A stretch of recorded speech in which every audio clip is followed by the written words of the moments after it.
Baba Ki Jai. You're recording, yeah? So, Ramjoo's diary, page 38. We got to the middle of it. I'm here. I'm here, Marion, Ernie. Boy, a small group today. Hi. Hi.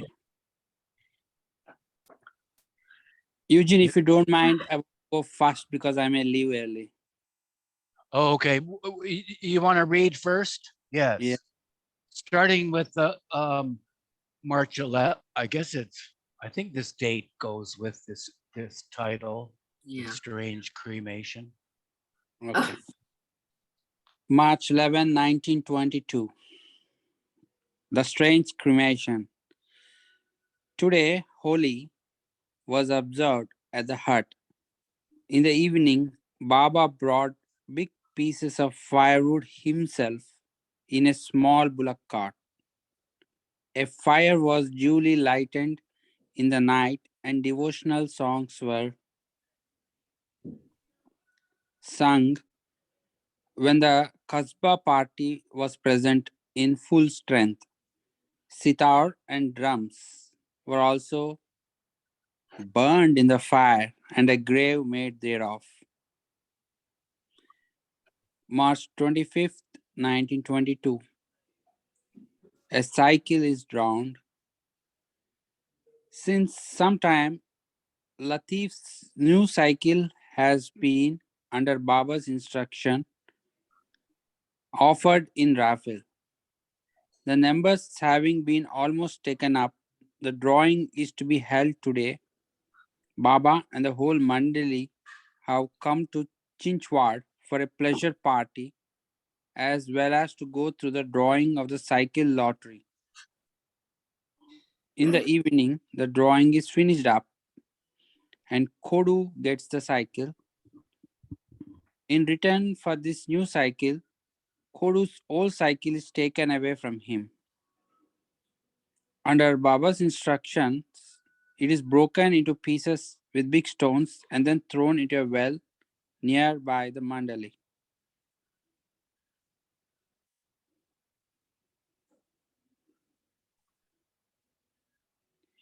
Sometime after the cycle drowning, Baba asked Kodu if he felt for his cycle and it's going down into the well. He said not at all, but added he's willing to follow the cycle into the well if ordered by Baba. Afterwards, we came to know from Bailey that just at the time the cycle was smashed and thrown in the well at Chinchwad, he very narrowly missed being himself drowned in a well near the hut. This coincidence sheds some understanding over the strange incident of throwing away the cycle in a well. April 1st, 1922. Nightmare. To enable me to stay with him, in Bombay, Baba has asked me to dispose of my shop at Lonavala and be quite free. Once, while going to the hut from Kasbapet, Baba told me not to be anxious about any matters. Besides the spiritual future, he said he will also see that my external affairs do not suffer. Although, he added in a very impressive and ringing tone, this external side of affairs is merely imagination and not even a dream, but a dream into a dream. Well, at present, this dream is becoming almost a nightmare. In spite of my best efforts, I can find no buyer for the shop. Hence, the latest order for me since the last few days is to say, my shop is not yet sold to anybody and everybody I meet in the street with whom I have to talk. Well, this means I have got to repeat the blessed sentence if I go to a funeral, marriage, mosque, or bazaar. It is the most awkward situation of my life. My sudden resignations from public life, The talk of disposing of the present business and this recent order all have made me feel the greatest fool that ever graced this lovely Lonavala. It is only for a very important matter that I ever go out of the house nowadays, for the fear of having to repeat the dreadful words. My shop is not yet sold. How I wish I never had a shop. Well, to end the matter soon, I suggested to Baba perhaps I could dispose of the things through lottery. Baba readily allowed me to do so and canceled the order of repeating those terrible words. Little did I know at the time that this relief was nothing short of falling into the fire from the frying pan. April 7, 1922. From the frying pan into the fire. The shop lottery business has proved more awkward than the mere repeating of these words. In the former case, I could somehow save my face, as once when was obliged to go to a relation's funeral, the chief mourner unfortunately was the first I came across. Now that phrase, my shop is not yet sold, was grating in my ears, and the funeral was waiting before my eyes, and the chief mourner was staring at me, expecting some excuse for not coming earlier.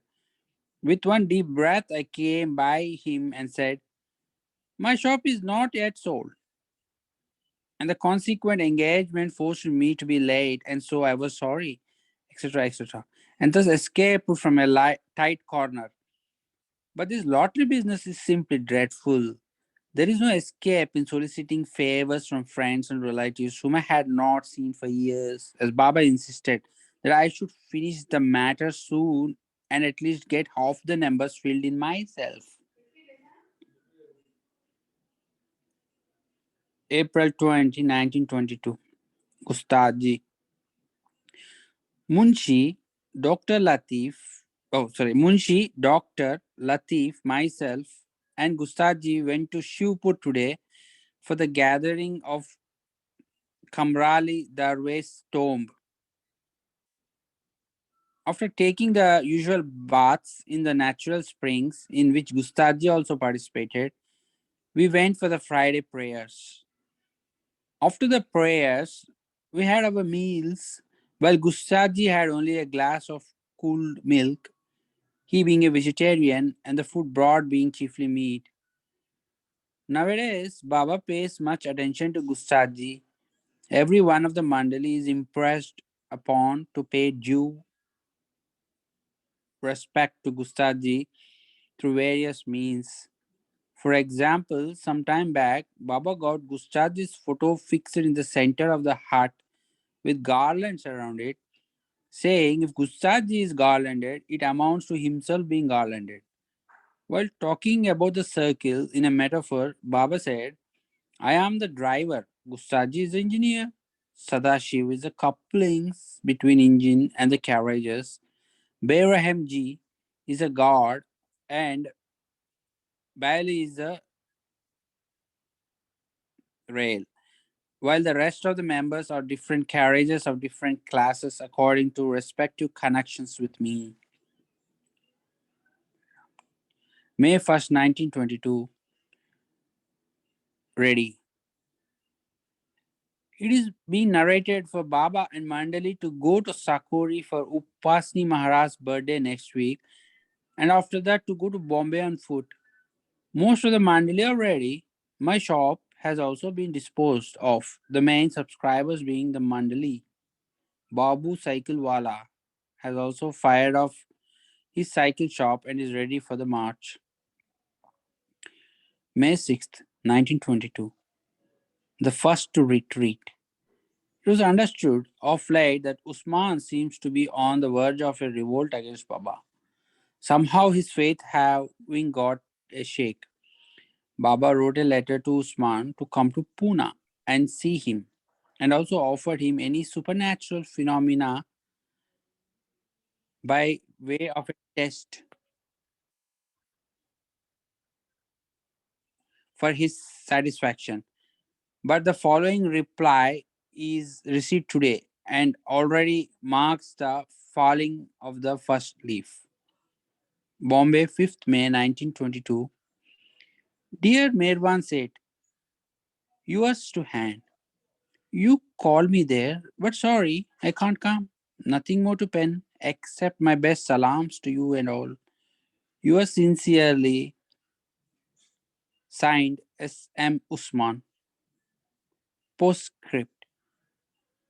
As per your words regarding your test, I should like to add that I neither want to test you nor anyone for the company from the company should test me.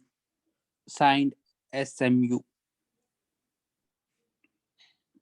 May 9th, 1922. A sudden illness. Baba and party ought to start to Sakori this evening by the 4:30 train via Dond. Since this afternoon, all have begun to gather at Sadashiv's place in Kasba Pet. While Baba is sitting singing to us and playing the drum, I suddenly felt feverish. After some time, the fever is beginning to rise at a rapid pace, and I feel streaks of chill flash across my body, marking me in a trembling and dazed condition. Baba called me near him and inquired the reason of my so doing. I said, I can't make it out. Just a few minutes ago, I was quite healthy, and now I suddenly find chill and fever. Doctor felt my pulse and said I had fever. Thereupon, Baba made me lie down in a corner of the room, well wrapped up in a blanket, until further orders. The strange delirium. After some time, the chill and cold ceased, but I began to feel very hot. Probably the fever was increasing, and so the subsequent experience I passed through was a delirium state. However, since it was peculiarly strange, I would like to narrate it in detail. Now the heat kept increasing so much so that I began to get alarmed, and my head also got in a dazed condition. After some time, I did not feel anything about the fever, but I began to find breathing a difficult thing. By and by, I felt I was being suffocated. I felt at times like throwing away the blanket to ease my breathing, but the thought of Baba's order again checked me. Now I was so alarmed that I was almost out of my senses. But for Baba's singing, which I could clearly hear every syllable of it, the poem being, of what consequence is fana, annihilation of lower self, or baka, abiding in God, to a man who is a confirmed lover of the master? At his choice, he goes to the upper house, God consciousness, or comes down to the lower house, man consciousness, a supposed death. I suddenly got the idea I was dying. Unless I threw away the blanket, I felt I would die. But to do so would be breaking his order. Conflicting emotions began to surge round in my mind.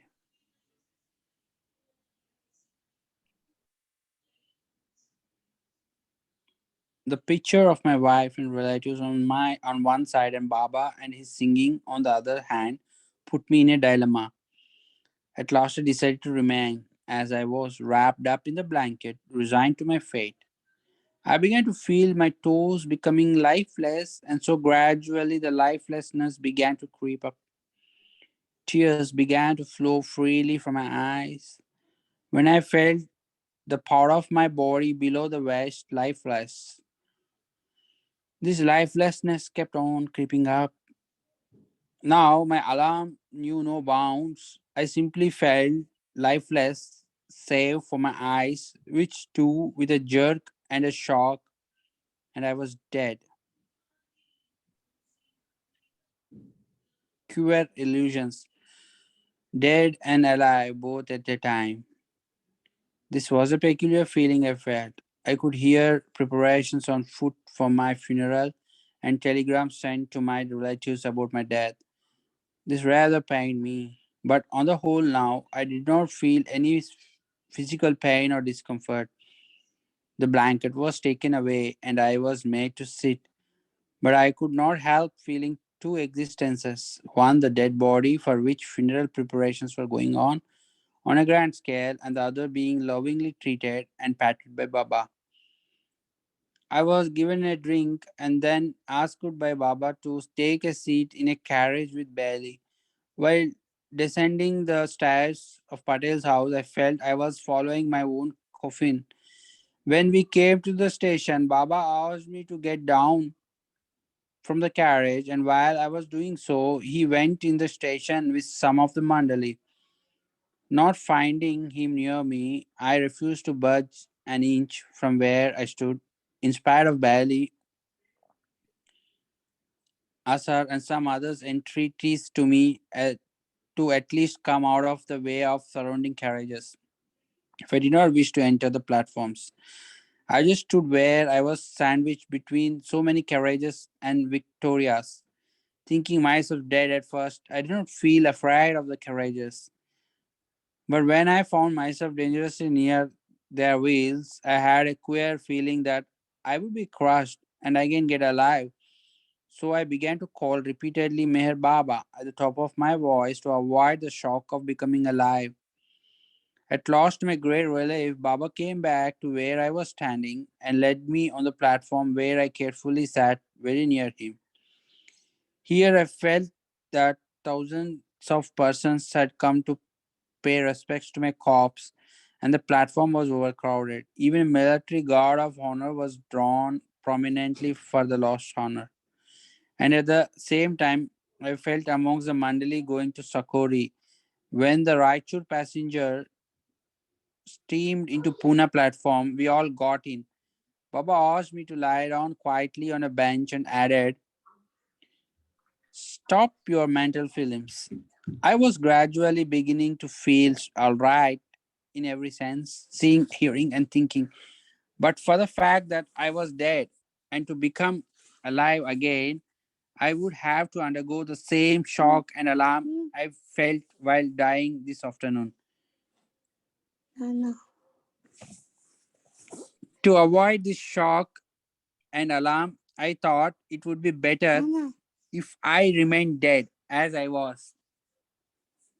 When the train reached Dawn, I began to feel more sense, and for the first time, I felt doubt about my death.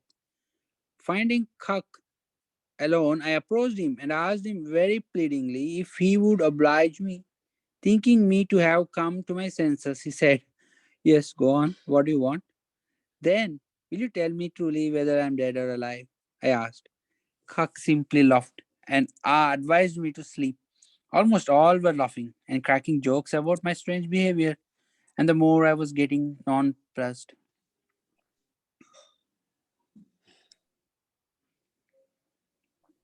May 10th, 1922. Sakori. After having a good sleep in the train, I woke up quite my old self again. There was no longer any dual existence feeling, and I simply felt my experience yesterday to be a mere hallucination. Although this much is true, that I had a strong attack of fever and consequently felt weak and thirsty. Baba made me sit in a carriage with Kak, Masaji, and family, while the rest of the mandali started walking from Chitali station to Sakori. About 11 o'clock, we all reached Sakori for the first time. Sri Upashni Maharaj. After some time, all of us went for Maharaj's blessing. We found him just outside his hut, standing with a piece of gunny cloth held about his person. Although I had some idea of his personality from the photos I had seen, I was not prepared for so much magnetism and attraction about him. From the flowers presented by Mandli, Maharaj picked up some champa tree flowers and distributed one to each of us and said, "May you realize God soon." May 14th, 1922, Maharaj's birthday. The last 4 days were very engaging, particularly the day on which Maharaj's birthday was observed. Devotional songs, worship, process, worship processionals by lifted chair, and feeding the poor were the order of the day. During these days, Sri Maharaj granted lengthy interviews, especially to the Mandali, when he also explained to the Mandali in a fascinating and loving tone divine subjects. A mandate from Maharaj. Once, while explaining to us the divine subject, Maharaj came upon Meher Baba's name and then, most solemnly addressing us, said, "You listen to me most carefully what I have to say. I have given the key of whatever I have to Merwan. And now you people stick to him and do as he instructs you. By God's grace, you will soon reach the goal." The Mandli left Sakori for Pune at about 9:30 a.m., while Baba remained here to follow us later on. Thank you, Mayor. I love the way Maharaj called Mayor Baba Merwan. Such a beautiful name.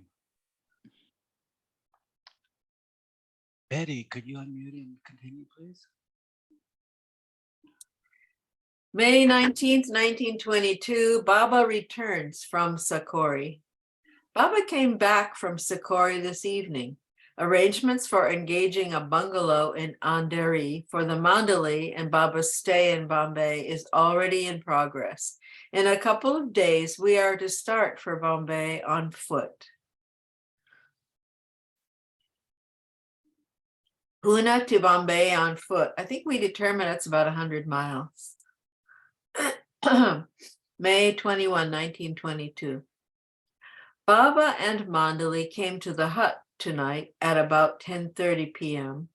by way of a last visit to the site where Mayor Baba came out in public as such for the first time. Let me read that again. Baba and Mandali came to the hut tonight at about 10:30 p.m. by way of a last visit to the site where Mayor Baba came out in public as such for the first time since his enlightenment through Babajan.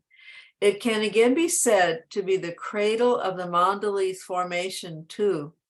Hence, it was meet that before starting from Pune, we should come to the place where so many happy and instructive hours of our lives were passed.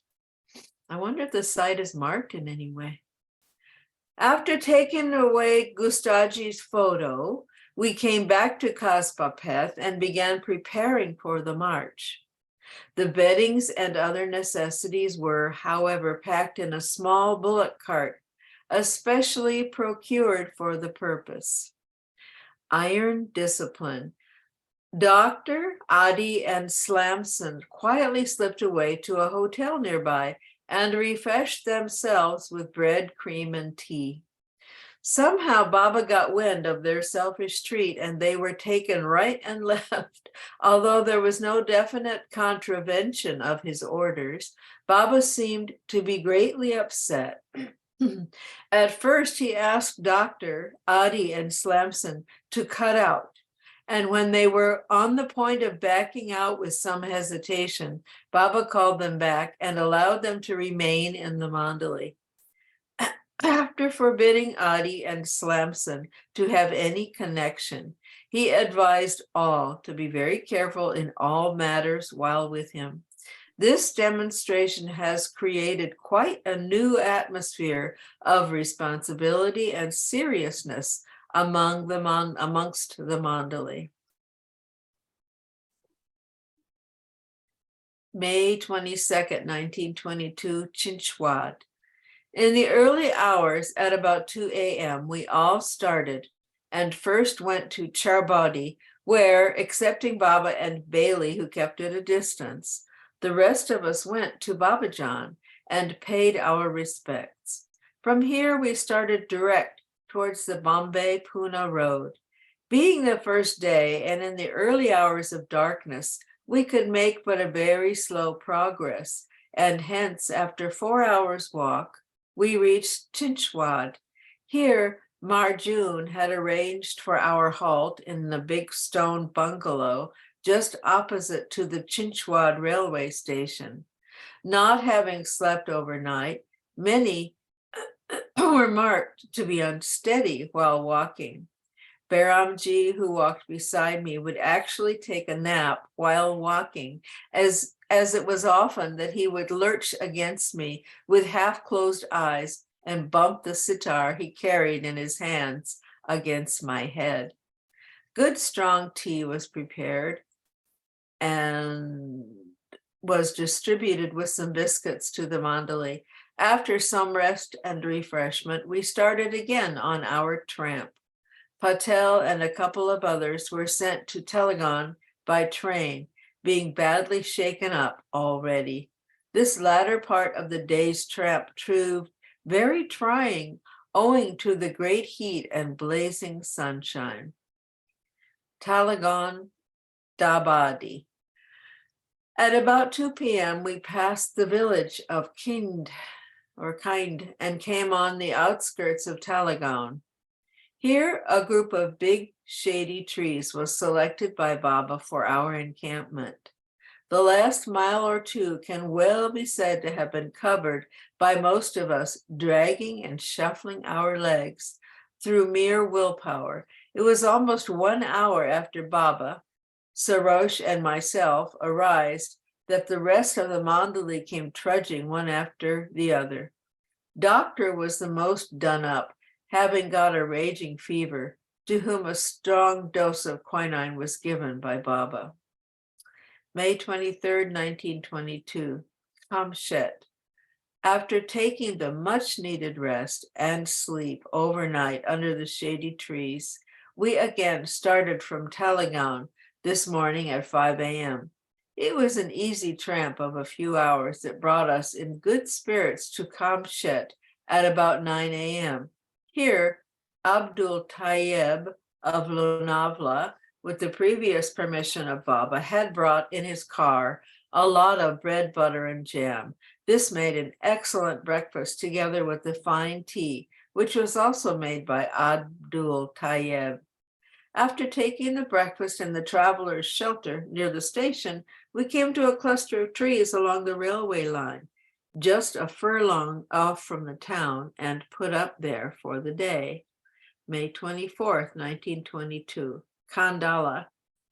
Again at 5 a.m. in the morning, this morning, we started from Kamshet for Kandala. The early hour walking was very pleasant amidst the hills, excepting for Baba himself, who had a very bad pain in one of his ankles, which was clearly visible to have gone pink and yellow through pus and inflammation. Yet, for all that, Baba kept on leading the party briskly, and we reached the outskirts of Lonavla town by 8 o'clock. Tea was brought from the town, and after having the same, we proceeded to Kandala, which we reached after another hour. Syed Sahib Jamadar, who for some time back was in the local police force, arranged for our stay in the shady compound of the local temple, beautifully situated along the picturesque bank. Some big vessels were procured from the town, and Masaji prepared a dal and rice dish. For the first time, we got a square meal today since leaving Pune. Masaji seems to have used his best skill in cookery, as the dal, split pulse, and rice was overeaten by all. This was an ideal encampment, beside the towering hills and pretty surroundings. Kandala is so well known for its refreshing and cool climate, especially in the month of May. It is therefore decided to stay here up till tomorrow afternoon. In the evening, a game of iti danda was played for some time, and after supper we retired for the night in the best of spirits. May 25th, 1922, spoiled souls. Although generally we had all got refreshed for the onward march, yet most of us had blisters by now on the soles of our feet, which would not permit the use of ordinary footwear. Forethinking this possibility, Baba had asked Bailey, who was sent to Bombay the other day, to bring some light canvas shoes, which he did bring on his return today. Those shoes were distributed among those who had their soles badly punctured with blisters. It was about 5 p.m. that we left Kandala and began our march toward Kapoli. A 1-mile walk from Kandala had brought us to the top of the Bahor Ghat proper. From here, the bullock cart began to give us trouble. The sharp decline was too much for the sturdy but small bullock to manage the slipping wheels. We tied a piece of wood by way of a brake against the wheels, yet we had to lend a hand on the steep gradients. Thank you, Syed, Betty. okay. Thanks, Betty. Marianne, could you unmute, please? Syed, Sahib, excuse me, Jamandar and Chowdhury were suddenly found to have disappeared from the mandali. Just as we passed under the greatest arch in India, forming the viaduct overhead for the railway lines near the reversing station, Baba became very upset at the disappearance. A search was made for the pair, but to no purpose. It was presumed they had dived in the hills through shortcuts, and so we continued our tramp through the winding and crooked road round the hills. About sunset, we reached Kapoli and found the pair of absconders safe there. The subsequent lecture they received might have taken away the little advantage they enjoyed by coming through the shortcuts. Doctor tried to arrange for our stay at Mr. Abdurazak's place, but Baba eventually selected a spot under a tree far out of the village proper and along the banks of the water flowing from the Tata powerhouse. Being Thursday, Maharaj's Arti was recited there. After that, the tea and mangoes brought by Mr. Abdurazak were distributed amongst the mandali. The night march. At 9 p.m., we again started from Kapoli towards the village Chowk, with lighted lamps in the dark but starry night. Poor Asma's feet became quite out of order by now.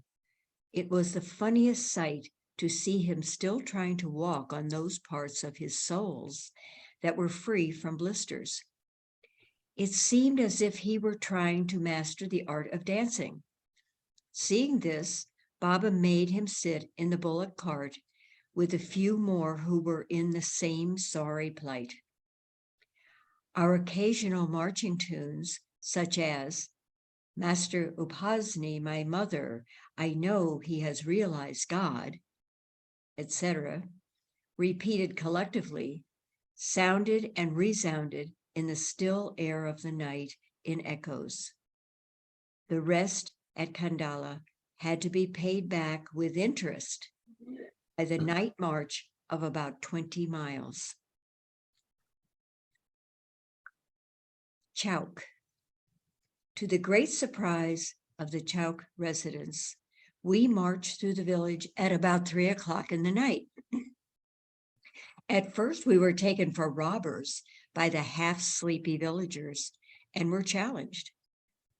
But upon close inspection, the few people that had come out of their houses could see that we looked more like having been robbed than robbers. We were directed to some suitable sites for our encampment further along the road. It was no time for site selection. To lie down anywhere on solid earth was the foremost thought with most of us, owing to heavy, drooping eyes and legs on the verge of collapse. Baba picked at random a certain site in the darkness, an exact idea about which could not be had in the dim light of the hand lamps. As soon as we could spread our scanty beddings, we drifted into that something called sound sleep. When we woke up, the sunshine was freely playing over us, its hot rays kissing the bare parts of our body to our great discomfiture. But we never expected the present site to be so very suitable.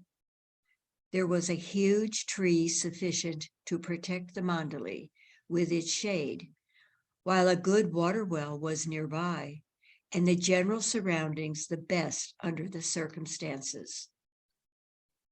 After taking grub and rest, we started for Panvel at about 4 p.m. By sunset, we had covered half the distance. The remaining portion of our tramp towards Panvel was again trudged in the dark of the night with the help of the lanterns. Nearing our destination, a peak of a hill was seen to have caught fire, and the burning circle of light thereon looked very pretty and attractive. About 9 o'clock in the night, we reached Panvel and put up at the traveler's shelter, where we soon retired for sleep. May 27, 1922. Tramp ends. To the surprise of all, Baba suddenly declared today our tramp to have come to an end. Having reached Panvel, where the sea touches the land, Baba said the limit is reached, and now we will proceed to Bombay in a motor lorry. Accordingly, a big lorry was arranged, and after taking meals, we started for Bombay. At Mumbai, a small wayside tea shop, Baba gave the party a jolly good treat of tea, sweets, aerated waters, etc., as suited our respective tastes. Even cigarettes were provided to Kak and Asar. Bombay.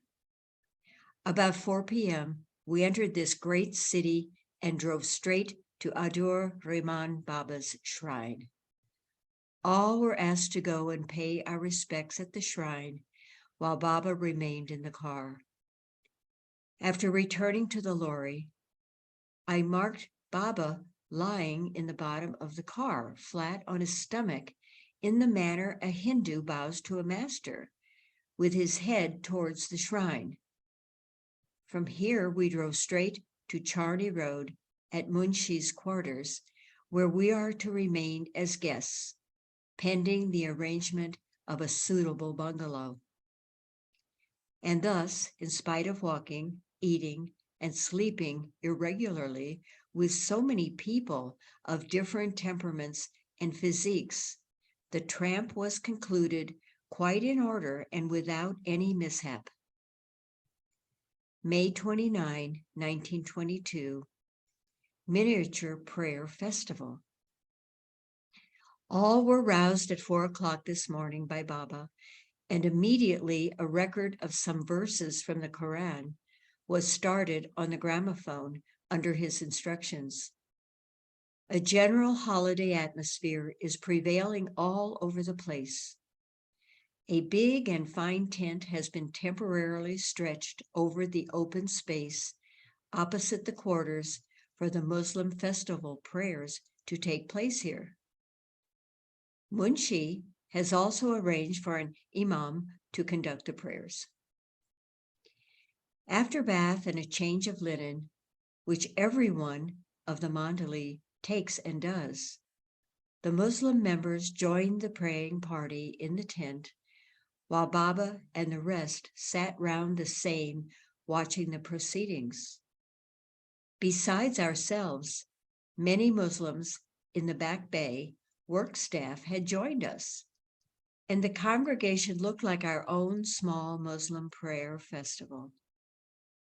After the prayers, all paid their respects to Baba and then simply fell all over the vegetarian, but assorted and tasty dishes prepared by Sayed Sahib. The auspicious day terminated throughout amidst amusement and laughter. Thanks, Marianne. Ernie, please.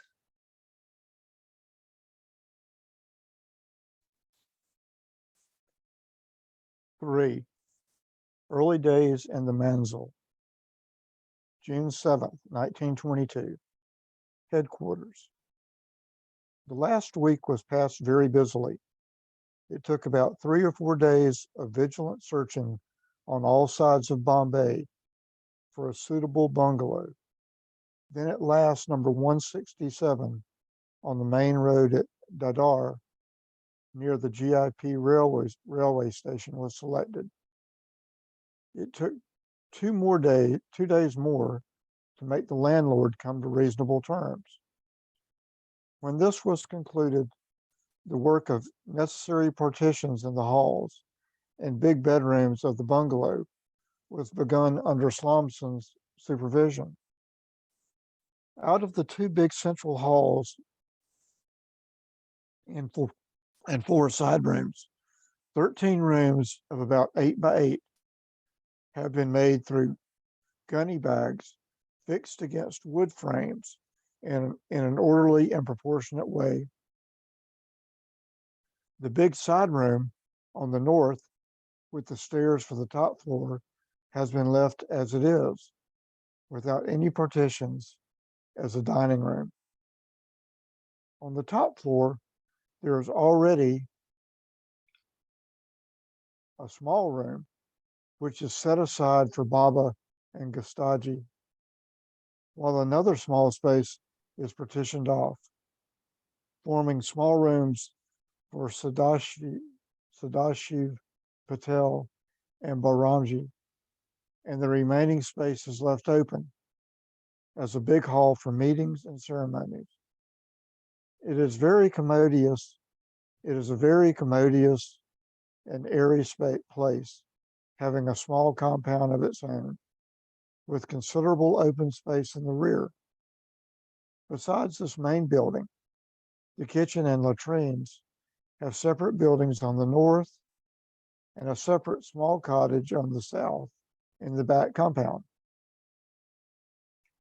All the arrangements being ready, Baba and party have come to stay here today. The first thing discussed is about the name to be given to the bungalow.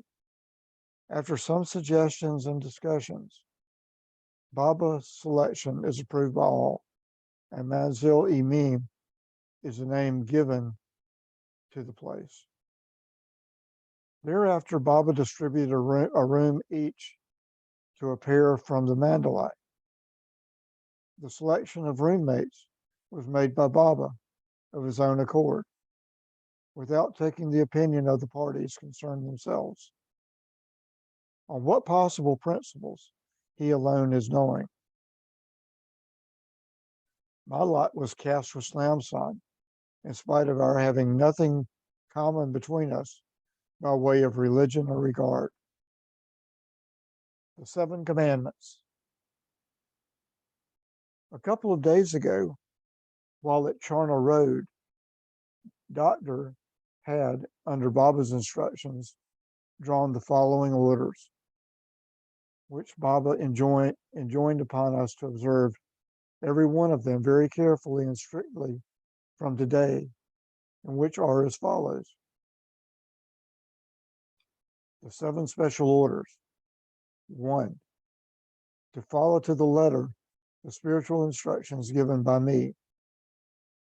2, to keep or break any special connection with one or more than one from the company or otherwise that I order.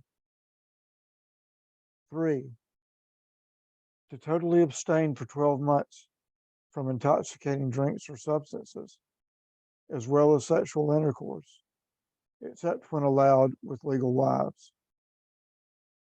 4, to eat, drink, and dress according to the resident system. To avoid fish, flesh, and eggs under any circumstances. 5, to be present in the bungalow premises from 7 p.m. to 7 a.m., barring accidents and mishaps. 6, to follow faithfully the external duty given to each. 7, under no circumstances to give up my company, even if you find the whole world turned against me, except when ordered to do so.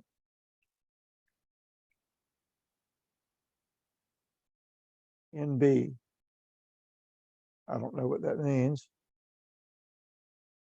If any of the above 7 orders is intentionally broken by anyone who binds himself to my orders, I shall lock myself up in my room alone, avoiding completely all food, drink, and company, which, please note, order 2 can be explained by Adi's example. Long before this particular rule had been formulated for all, Adi has been prohibited to have any connection with Slamsan. And since recently, he has also been ordered to have nothing to do with Azar too, which means he is not to talk, touch, sign, or even intentionally look at them until further orders. Of course, this is no reflection of any kind on the parties concerned, but the order is all the more an enigma, no doubt. The most noteworthy point is a punishment for breaking the orders. Instead of the guilty party being taken to task, Baba says, in case of such offense, he will lock himself up without food, water, and company. That means he will suffer himself, which speaks volumes if thought upon. A Muslim festival was held in the evening by way of the opening ceremony when a large number of Muslims attended. Thank you, Ernie. Mahu.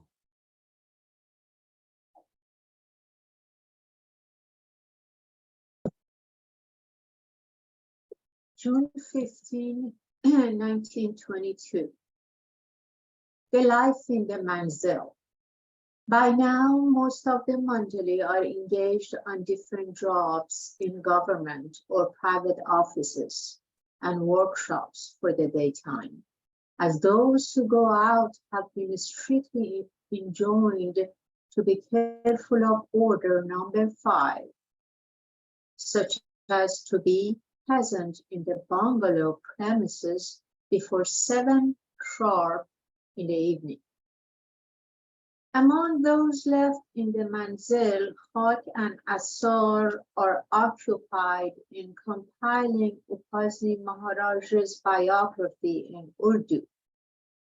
Masaji has got the kitchen department, which he manages excellently for the general Mandali, while Chowdhury cooks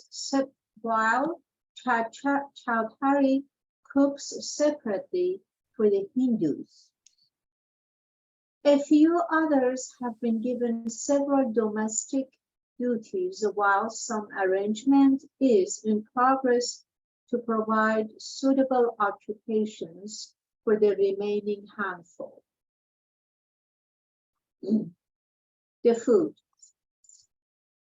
As cooked by Masaji's masterful hands with a liberal supply of clarified butter and other first-class costly ingredients and fresh vegetable, the food did not make those of us who have only become vegetarians recently feel much the absence of our almost cradle food, meat. The program is as follows. Breakfast, bread, butter, and fresh tea in abundance. Dinner, dal rice and a vegetable dish. And then is tea. Supper, bread, and another fresh dish of vegetables. The dal and vegetables dishes are daily prepared in varieties. Mosquito nets have been provided to each of the members over our respective beddings. Besides these eating and sleeping facilities, there is an occasional joyride in taxis a cinema show, a drama, or to use Sarosha's language, some like desserts with the afternoon tea. A monthly remittance as per respective needs to the families of most of the Mandalay has been fixed up to be sent regularly, irrespective of whether the party concerned is working or not. And accordingly, such remittances have been sent today for the first time to the respective addresses. Now, title is another side of the shield. But, and it is a very big one at that, in spite of it all, the situation and atmosphere is far from pleasant. Baba's words and orders are to be followed to the letter.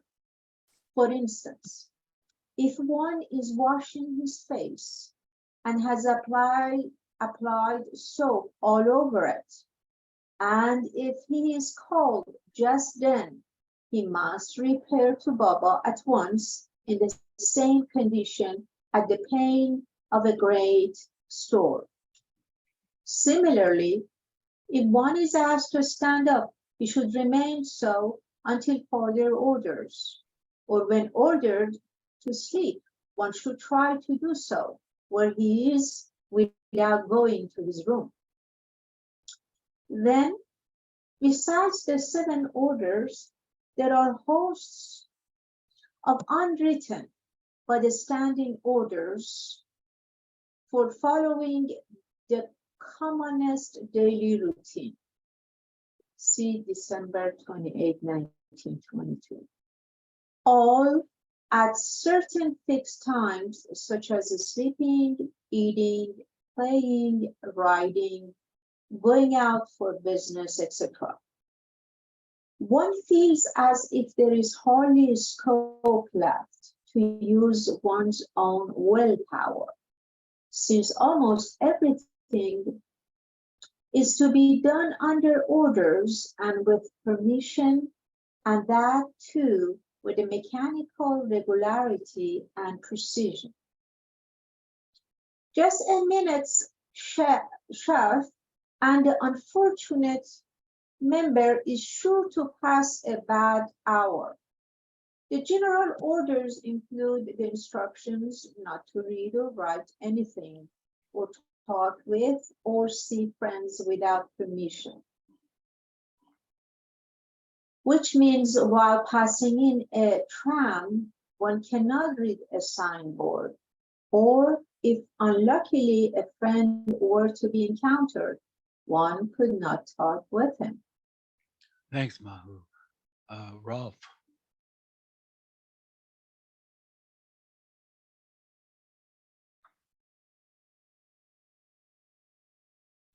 Rolf, unmute. Marvin, unmute.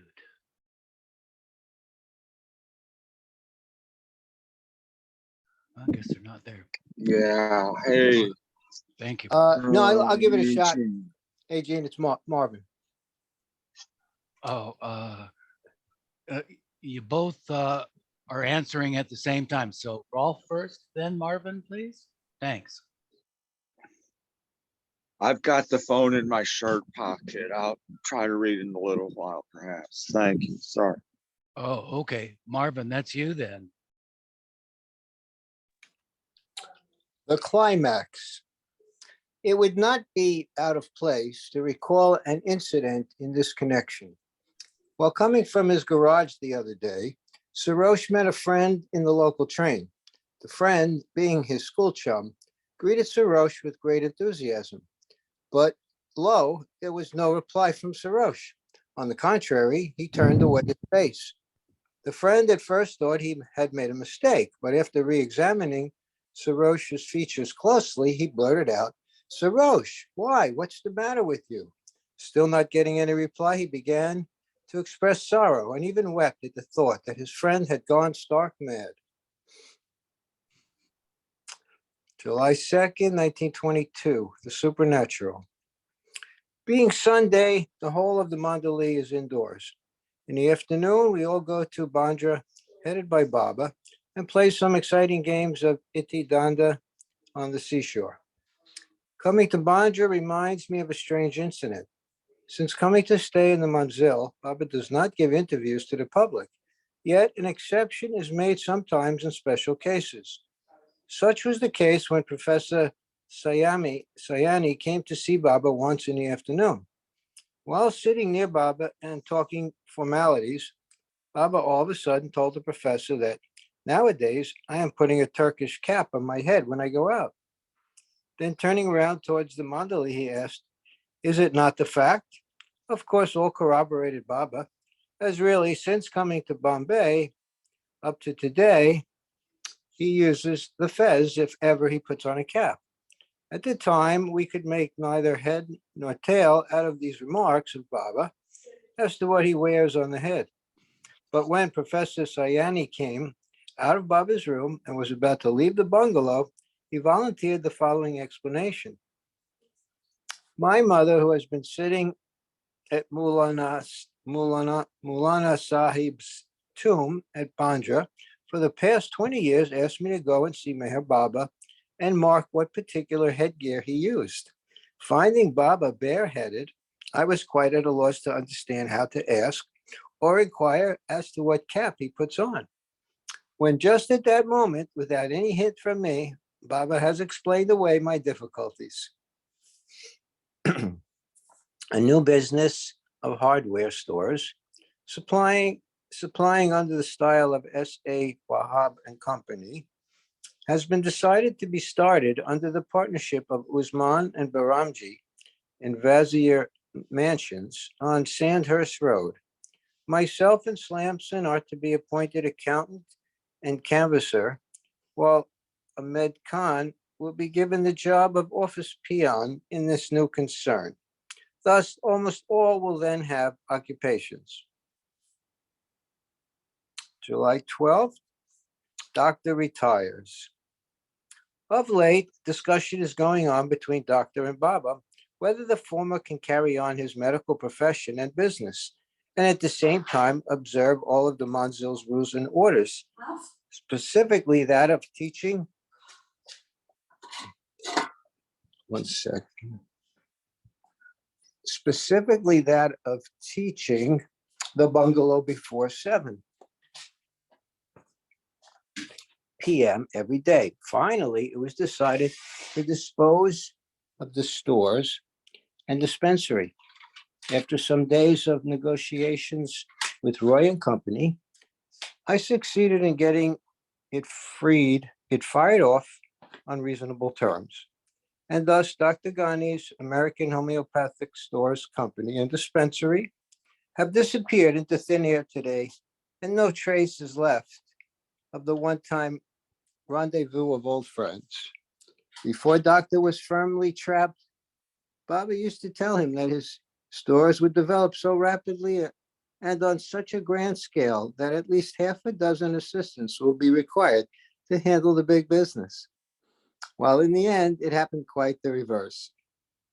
Although more than half a dozen assistants were required in helping to finish the final bargain of the stores, it was only for the first and last time. In any case, it had been so contrived by Baba that Doctor finds the disposal the best solution of his affairs under the circumstances. Thanks, Marvin. Are you still driving, Ralph?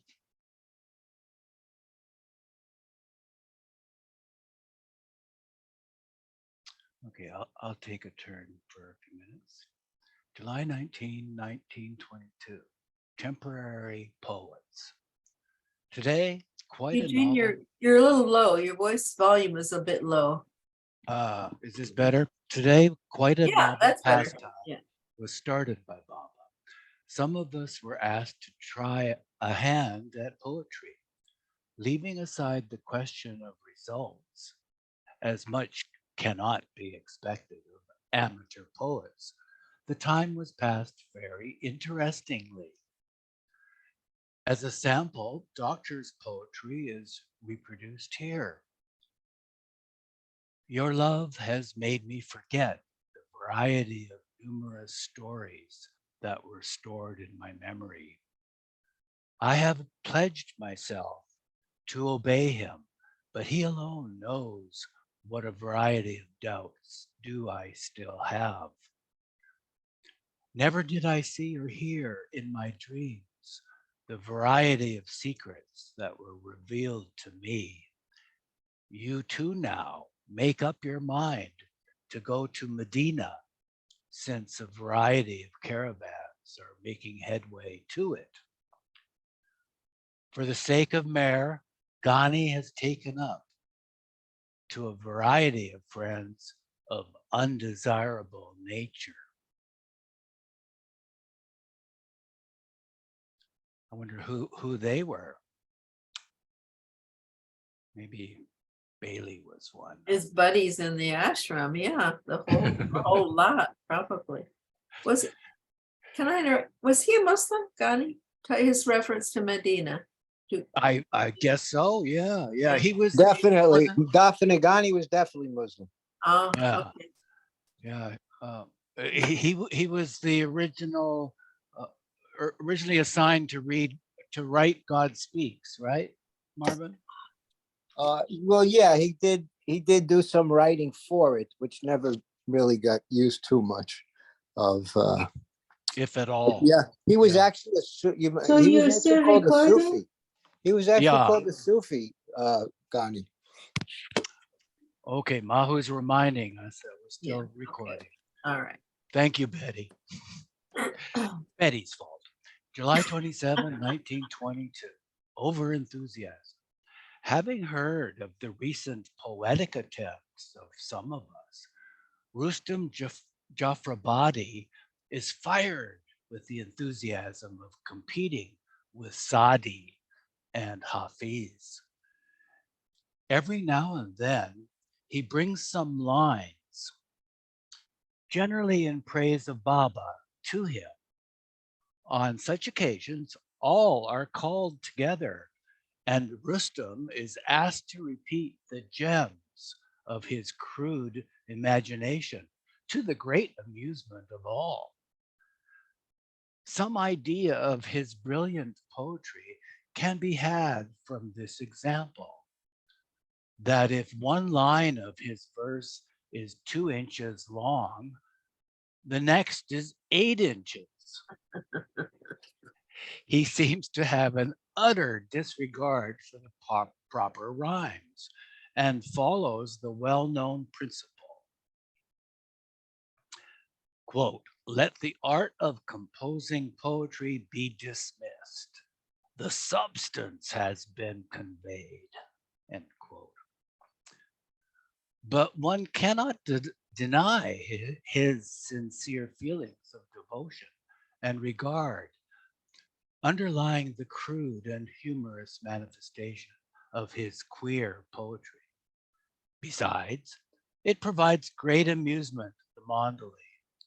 Hence, Baba keeps on humoring him and praising his quote unquote literary genius. The poor simple fellow, thinking this to be a genuine appreciation, is spurred to a greater thinking mood. The climax is reached today when he is overcarried past his destination in the local train when engrossed in a poetic mood. Aga Baidul. When Baba comes to know of this, an urgent general meeting is called, and he is instructed to try his talents only when he is off duty and in spare time. Then, addressing the Mandali, Baba said, since Rustam is on the way of becoming a poet, a suitable nom de plume should be suggested for him.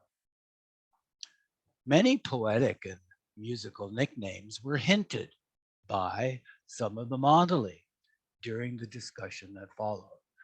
But Doctor won the day. He said there has been a Persian poet, Bidil, of great repute. But since Rustam's poetry is unique of its kind, the nickname should also be something very original, and hence he suggests Baidu. It was met with unanimous approval, and Baba thereupon not only asked Rustam to adopt Baidu, but also ordered all to call him thereafter as Aga Baidu.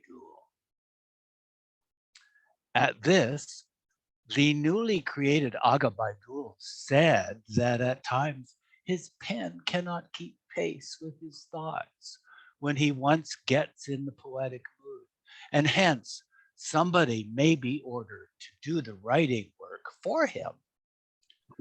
To the great amusement of all, Baba appointed Doctor as secretary to Aga Baidul and ordered him to write Aga Baidul's thoughts for him whenever the latter gets in such a mood. Thus, Baba gave us a practical demonstration that in spite of his spiritual workings and the management of the Mandali's internal and external affairs, he retained a great and keen sense of humor.